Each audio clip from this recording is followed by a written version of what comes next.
Do doja që të ishte një mesazh frymëzimi për gjithë ata që po na ndjekin. Në fakt stomatologjia është një fushë e vështirë dhe kërkon impenjim të vazhdueshëm tonin.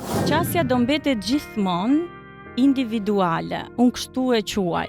Do më thënë, çdo pacient i yni e do atë vëmendjen individuale, e do diagnozën, planin e trajtimit të personalizuar. Nuk ka asnjë individ që të ngjasoj me një individ tjetër. Që në këtë diagnozë që kemi, në këtë problematikë që kemi, a është e mundur që ne të arrijmë këtë kërkesë që ti ke? Mundohem shumë që të bëj dhe diskutime me mjek të fushave të tjera.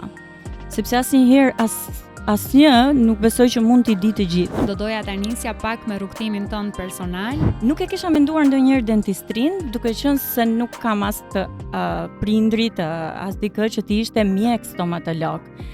Ama një person shumë i rëndësishëm për mua dhe që unë prekem dhe bëm kështu sot, që nuk është më këtu mes nesh, është djali i mitezës, ëngjëlli jon tashmë, që më orientoj pikërisht në këtë rrugë. Shumë inspiruese mënyra se si ka startuar, në fakt më emocionoi dhe jam e bindur që sot e ke lartësuar më shumë se kurrë emrin e kushëririt që nuk jeton më.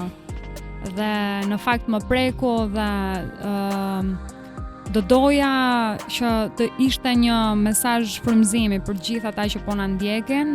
Në fakt stomatologjia është një fushë e vështirë dhe kërkon impenjim të vazhdueshëm tonin. Ndajmë bashkë të njëjtin profesion dhe është një fushë që kërkon dhe updatim të vazhdueshëm. Po.